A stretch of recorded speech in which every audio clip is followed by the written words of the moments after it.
G'day and welcome to another Aussievision preview video. I'm Sam and I'm joined today by three of my lovely fellow contributors, Laura, our UK correspondent, and Fleur and Hugo, who are making their debut this Aussievision YouTube season. Welcome everyone. Hi, Sam. Today we have Hi, a everyone. packed show as we'll be covering 5 countries who will be selecting their artists this weekend: Denmark, Estonia, Lithuania, Moldova, and my personal favorite, Germany. We have a lot to cover, so let's get straight into it. So let's start up north and discuss Denmark, who'll be holding their national selection Dance Melody Grand Prix on Sunday morning Australia time. Now, one of our contributors, Fleur, actually has Danish heritage, so she might have some inbuilt intuition about who might win in Denmark. So, Fleur, who do you think are the acts in contention to take out the Dance Melody Grand Prix crown? Okay, I think the favourite going in at the moment is Saba with Sand. And I also think this is probably their best choice with their song selection this year, which I think it's one of the better ones we've had for a couple of years, but it's an okay selection. But I do think we've had a bit of an improvement there. Now, with Saba's song Sand, it's very 2010s. That's what I get out of it. But she has a bit of how do I describe it? She's semi-famous there because she featured in a documentary when she was a child. So she's well known to Danish audiences, has appeared in musicals, currently working on Rent. That's what I read. And she actually was the understudy for her sister. So she can perform to big audiences. So I think she might have that on her side going into the competition. So that would be my choice as their most likely choice, I think. Yeah, no, that's fantastic and interesting to hear. Hugo, do you agree with that? And do you also think that this is a better Danish national selection? I agree with Fleur that I think Sabo is the best choice. I think the song is really quite lovely. I like the gospel-y type vocals throughout, and it's just really catchy. And I think just a regular beige sort of selection from Denmark in a good way, because it is true to their music scene. So I do think Sabo is the best choice. The other couple which I could see making the super final, one would be Near a Ball of Hope. I like the nice beat in it, and it's closing the show, so that might make it do a little bit. Might make it do well. And the other one, which is the winner from the Aussievision team, is Real Love, which was probably my second favorite song of the selection. Again, really lovely. If they can put some nice staging with it, I could see this. I could see this being a really nice moment on stage. But I would say those three are probably the front runners to take the vote in the first round and move to the next round. And then I do think Saba is the best choice to go to Eurovision. I could see it getting a little bit of jury love if it made it to the grand final, and then in a televote semi-final, we'd just have to see on the staging. Yeah, no, I have to agree with both of you there. I think, like, yeah, Saba, she's topping the betting odds and the internet polls. So I think everything's sort of pointing in her direction. I think the caveat is that this Eurovision national final season, a lot of the betting odds have actually been quite off, actually. So it'll be interesting to see, like, whether, that trend continues or whether they'll sort of right themselves. And as you said, Hugo, I think the Aussievision winner, and it's also my personal favorite, Rosalie with Real Love, I actually think could be a bit of a dark horse. I think it's the most catchy sort of earworm, and a lot of YouTubers have been doing, the Danish rankings, and it's been consistently high. So I think maybe that one could spring a surprise. One act we haven't talked about actually was Basim, who participated for Denmark in 2014. Fleur, Hugo, do you think he has any shot or no? Fleur, what do you think? I think this might do well with the juries. It's a very thought-provoking song, although it's a very strange bop for a sad topic. So I don't know how that will go, especially with Danish audiences who, like their things sort of even keel. So, but he does have a bit of prominence in Denmark. So if that goes through, I dare say people will be voting for him, just based with their audiences. But I do think it could be a jury winner there. With Mirror Ball of Hope, I want to touch on that one as well. Aura Dione is a huge star in Denmark. She actually spent some time in Australia. So I think this is the song that is probably Saba's best competition, I think, going in. I think it's going to be one of those. That's what I would think. Yeah, no, it'd be very interesting to see what happens. And Hugo, do you think Basim has any chance or probably not? I think, as Fleur said, he's a name in Denmark. The song is not personally one of my favorites, so I think if he did get through, it would be potentially more based on his reputation than the song. But like I said, in a selection where there's no clear standout, if he gives a really good stage show, sometimes that can make a song seem a lot better. So we'll just have to wait and see.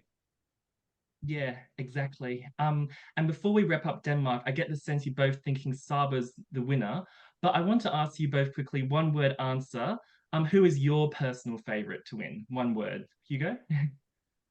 Saba. Saba? And Fleur? Yeah, on the Aussievision rankings, I actually voted for Rosalie, but I'm leaning more towards Saba. So either one of those I'd be happy with. I'll go with that. Very, very Danish answer, I know. That's so good. You do have Danish heritage. So yeah, there you go. There you go. But a very exciting, yeah, very exciting national selection in Denmark.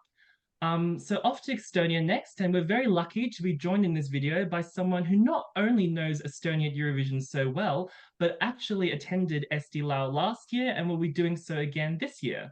So Laura, our Estonia expert, who are you tipping to take the SD Lau title? So I know there are two main contenders, but the one I'm leaning towards is Vis Minost and Pulup. The reason being, Vis Minost is very, very popular in Estonia, especially on streaming. So especially for that sort of younger audience who goes more towards the streaming. They've been topping charts for at least since like 2018, like every year since then. So they've really shot to fame and kept being very, very popular in Estonia. So I was a big fan of them since they were first popular as well. So I've wanted them to go to Estilau for years. And when I heard that they were finally going to Estilau, I was super, super excited. And they're teaming up with Pulup, who are an Estonian folk group.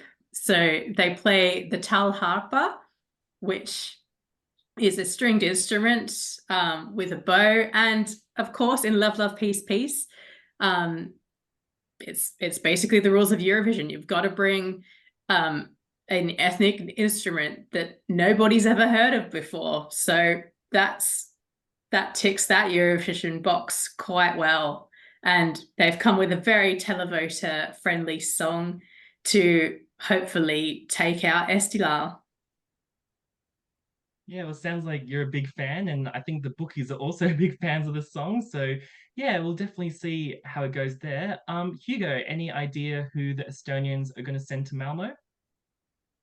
I think it could well be Vismunus and Pulup. I agree with you, Laura. The other big name in there is, of course, Ollie, who came second in Estilau last year. A lot of people thought his song was the best, but then potentially the third song in that super final was the reason he didn't win last year. Compared to his song last year, I don't like the one from this year as much. I think it's a little bit more rock and roll than rock pop, which doesn't necessarily suit my personal taste. But Estonia loves putting a bit of rock and roll into their national final, and it showed last year that Ollie's quite a popular name, a rising name in Estonia. So it would not surprise me to see him make the super final. I don't think it's necessarily the best fit for Eurovision this year.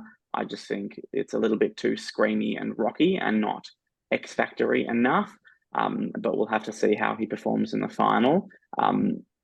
But I do agree that Vistminus and Pulup would be my favourite to win SD Lau. Not necessarily my favourite song from the bunch, but I don't think this is as strong of an SD Lau year as we've had in previous years. So in the absence of a song that I really, really love, I think this is the year for Estonia to take a risk especially in a televote only semi-final. We saw them last year send a ballad, which only just made the grand final out of the semi-final. So you never know with a weird sort of a song and a staging like this, it could just gain somewhat of a cult following like Kavia did last year for Finland.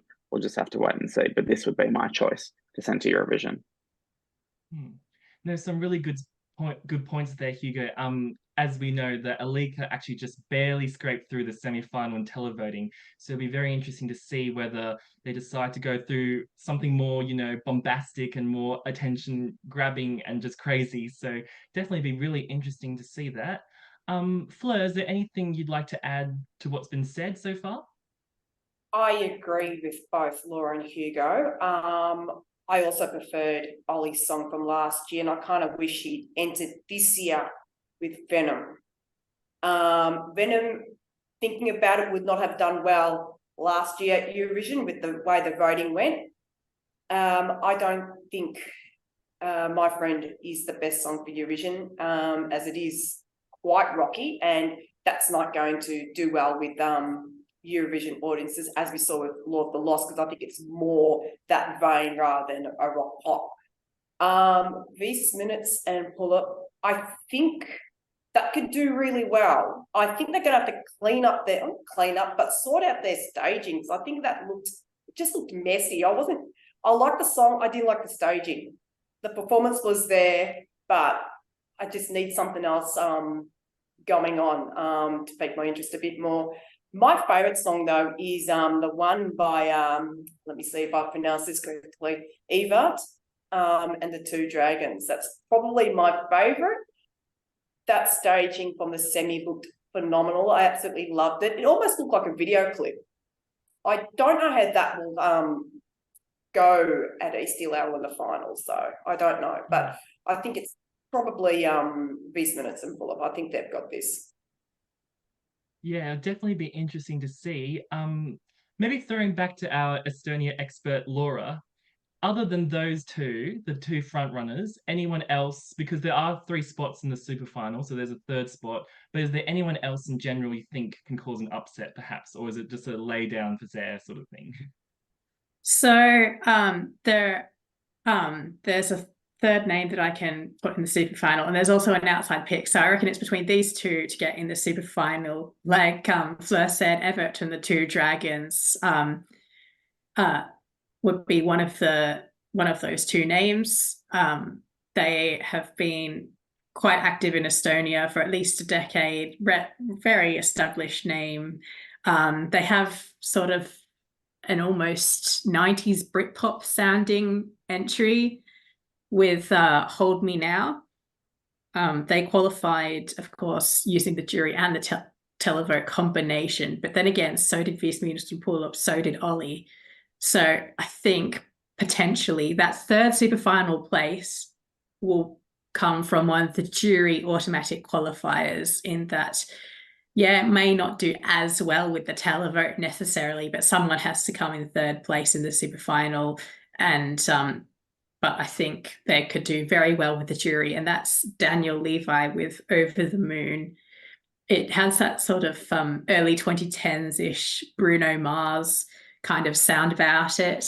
I think it's something that, yeah, someone who is looking for more of a safer sort of entry rather than the chaos of Vis Minus and Pull Up, or the shoutiness and rock aggressiveness almost of Ollie's song. If they want something a bit calmer, something that's a bit more easy listening, I think they could well gravitate towards Daniel Levi's entry and perhaps vote for it just enough to land at that 3rd super final spot. Yeah, I think that's some really great analysis. I think obviously, the jury vote kind of goes out of factor in the super final. So, but yeah, I think it's definitely going to be really interesting to see who comes out on top in Estonia. So yeah, thank you everyone for your analysis. Back to the Baltic now, and the next nation we'll discuss is Lithuania, who are delivering a national final which could turn into a very tight contest. So, Fleur, who are you tipping to fly the Lithuanian flag in Malmo? I think it is a 3-horse race. So I can come up with 3 there, but I think Sylvester Belt would be definitely the right choice on this occasion. It's current. He's been around a little while. I think the 3 acts that are going to do well are all rather well known, actually. So Sylvester Belt has been studying in London, been doing this sort of electronic pop for a while, so he's quite experienced in that. This was very slick when I saw it. It's actually, I'm going to be honest here, it's one of my favourite songs this year out of all the national finals. So I'd be really sad if this does not win. So that's what I'm going to add there. Did you want my other 2 choices? Yeah, feel free to. While we're on it. The next one is Kaboom. I know, Kaboom, but we've got Vitas Varekas. Now, I don't know what people know about him, but if you remember the 2017 national final, he's the phone guy that appeared with Eva Zasmakate, who represented Lithuania the following year in 2018 when she sang that song to her husband, who is no longer a husband anymore. He is well known. He's won a ton of awards in Lithuania. He goes down that sort of comedy type song, like I don't know, like a Billy Birmingham type person, I guess. I don't know, but he's huge. Yes, it's a novelty song, but I think it's one of the better ones we have on offer this year. Do I want it to win? No. It's a guilty pleasure of mine though, so I wouldn't be too disappointed, I guess. But yeah, I still think Sylvester Belt is probably the deserving choice there. The third one is The Roop. But are people going to vote for them on name? Because the song, I don't know, it reminds me of that Riptide song that topped the Triple J charts a few years ago. It reminds me of that. But one thing though, Vitas, no, not Vitas, what's his name? I've gone completely blank on his name now. Viditis, he's got stage presence. He puts a dance routine. There's a dance break in that song. I think he's the only one who would ever even try that with a very sort of easy listening type song. But I think those 3 are probably going to be in the super finals. I think that's what they're doing this year in Lithuania. They're going for super final. I'd be surprised if anyone else makes it. No, that's some really great analysis there, definitely. And yeah, it seems like they're stealing Estonia's ideas and setting up a three-way super final there. But no, great analysis there. Laura, anything else you would like to add in terms of Lithuania? So, yes, BB Gang is very much novelty entry. Yes, I do believe it even beat out Sylvester Belt in the televote in that first week of Eurovision.lt. Possibly was it because it was a novelty song? Quite possibly. And yes, I feel like it's kind of things that televoters in Lithuania may gravitate towards initially, and they'd be like, yes, I want to see that in the final. But voting in the final, I think, could be potentially another matter. It's just like, well, okay, do I want to see this at Eurovision? It's very rare, I believe, that even Lithuania has sent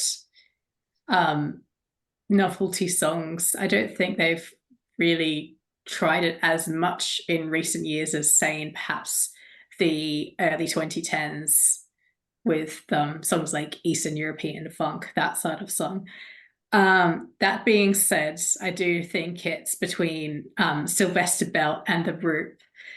So we'll talk about Sylvester Belt first. Since appearing in the first heat or first semi-final of Eurovision.lt, he's gained massive chart success in Lithuania. I also think it's the kind of song that will personally do best at Eurovision.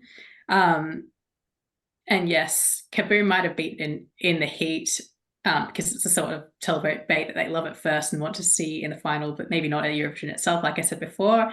But I think there's a chance that perhaps a more casual viewer in Lithuania who's only tuning into the final for the first time might recognize it because it might have received like radio play and been top of the charts and be like, oh, that song.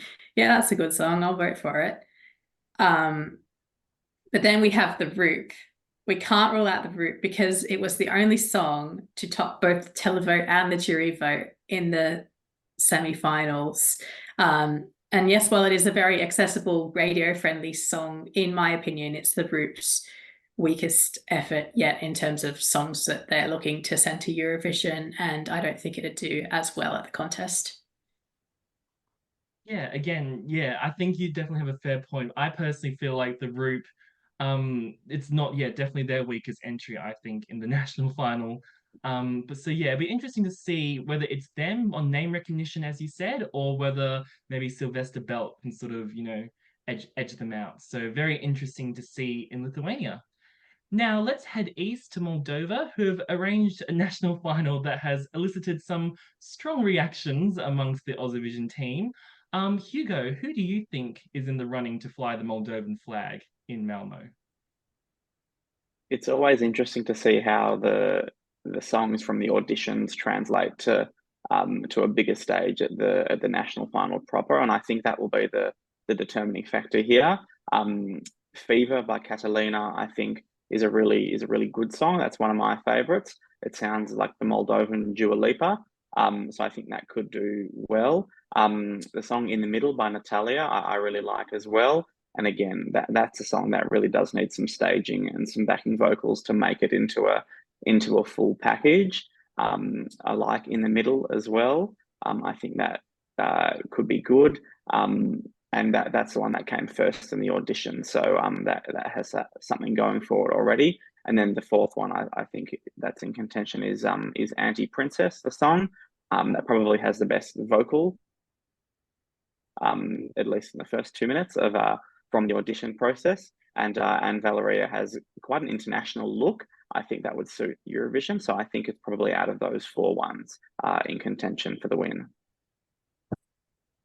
Yeah, definitely. I think one of those four. I think I love how Valeria has a bit of these sort of Billie Eilish vibes about it. So that's my personal favorite.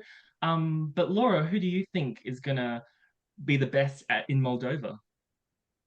I know my personal favorite is Anti-Princess. I know it has that Billie Eilish flavor. It kind of sounds like Bad Guy, and it would definitely be a more contemporary approach for Moldova.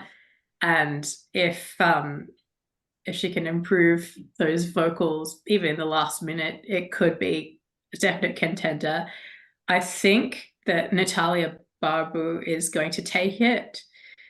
Moldova has form for choosing returning artists, and there is a strong chance that finances may be a factor, but I think it would be definitely one of the better choices out of the Moldovan national final. There's one part in particular in the chorus that is quite catchy and in the middle, so I think it would also be an interesting approach for Moldova and builds upon the brand that they've been developing for the past few years at Eurovision. Yeah, definitely. I think, as you pointed out, Natalia did represent Moldova in 2007, which is actually a while ago, given you think how many times, Sunstroke Project has represented them since. And it's the bookies' favorite, Natalia, as well, and leading in a lot of polls. So seems like she might be getting the ticket to Malmo, but a very interesting national final with a lot of strong female artists there, definitely. Now, last by no means least, though to be fair, they've come last at Eurovision many times in recent years. We have one of my favorite countries, Germany. They're delivering what I personally think is one of the strongest German national selection in years. Hugo, do you agree with this sentiment? And who do you think will come up on top in Germany? It's an interesting one, but I think I did like the songs from last year, and I do like the songs from this year. But for me, with a country like Germany, especially with such a built music scene already, is that a selection sort of serves two purposes. Obviously, to send a song to Eurovision, but also to to build the music scene and to showcase the music scene. So I do like a lot of the songs from Germany, but I think where they've fallen down in the national final in the past is not having enough Eurovision songs, if that makes sense. So I do like the songs overall in this selection, and probably I reckon there's two clear favourites, and then a few others who might push for something. But I think the song "Tears Like Rain" by Bodine is definitely a big favourite. I think she's got really ethereal vocals. I hear a lot of Aurora and maybe even some Ellie Goulding in her voice. I do like especially in those verses, and then I do like the melody and the poppiness of the chorus. I think that would probably be the favourite to take the win, just because I can see it getting some jury love and also some televote love as well. And then obviously the other big favourite is Rick, or is it Reich? Whichever it is with Oh Boy. I feel like that one is more of an acquired taste. I quite like it now, but I didn't necessarily love it on the first listen. So it depends on the staging, obviously, but I fear that one may not do as well as it could, just because it may take more than one listen for viewers to really, really enjoy it. But that's just me personally. Yeah, I think you covered the main favorites there. I definitely think it's going to be a two-horse race. Fleur, so who do you think Germany will send to Eurovision?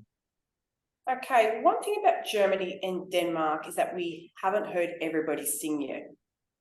So that's another factor. We don't know who is going to pull this off live and who is not, and we may get a dark horse. That's the thing with Germany and Denmark.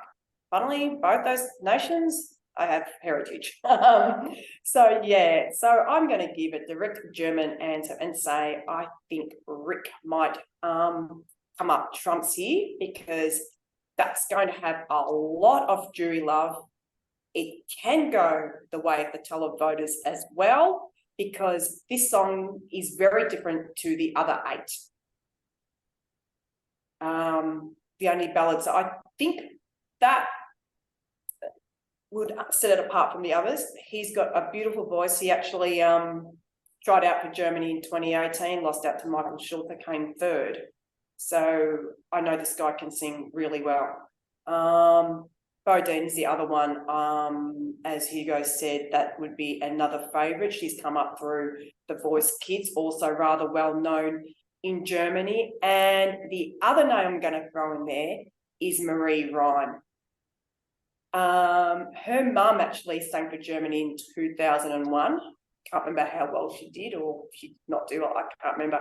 But her dad's also a very famous German singer. So she's come through the ranks. It could be a Nepo baby thing, but it's German pop Schlager, which Germany do very well. So, and she's also got a good running spot. So I'm not going to discount her either, but I think those 3 songs are the ones to watch. But like I said, it depends who performs well on the night. Yeah, I have to totally agree with you there, Fleur. I think those 3 are definitely the ones to watch. I'd say Marie's probably more of an outside chance. I think it's more of a two-horse race between Rick and Bodine. I have a feeling that the Germans would choose Rick. I just feel like the Germans don't sort of get that sort of folksy Celtic music in a Eurovision context like you think Paddy Gurdy last year, who was a strong favourite going into selection and then came dead last, a bit like Bodine. Yeah, you remember Fleur? Yeah. Yeah, I do. And that's why I said that comment, because she was one of the favourites going in, and her performance wasn't the greatest. But she did, I think she got 3rd in the televote. I think she did quite well in the televote. Of course, she Yeah, I came think she last. did relatively well on the televote. I just think the 2 above her just crushed it because there was sort of more novelty. And I think, the Germans were sort of thinking, a bit more outside the box there, I think. So I think Rick's going to win. And I know that Craig, one of our fellow contributors, is really rooting for Rick to win. I think just to sort of a final question, and I'll put it out to all 3 of you, a short, sharp question. Given Germany's abysmal sort of recent record in Eurovision, who do you think, in a short answer, do you think can deliver Germany the best result at Eurovision? Maybe Laura, if you want to start off, and then if you want to add anything else, yeah. Yeah, so Germany's problem last year was getting outclassed by its main competitor. So we had Blood and Glitter last year.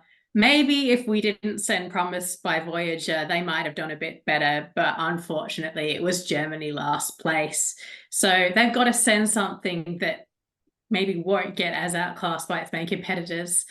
I'm going to throw another name in the ring because I know Max Mutzke represented Germany 20 years ago. They had a super final in that particular national final. Who do you think Max beat? Well, it was none other than Scooter. Yes, that EDM group, you might remember them, world chart topping international hit makers, Scooter.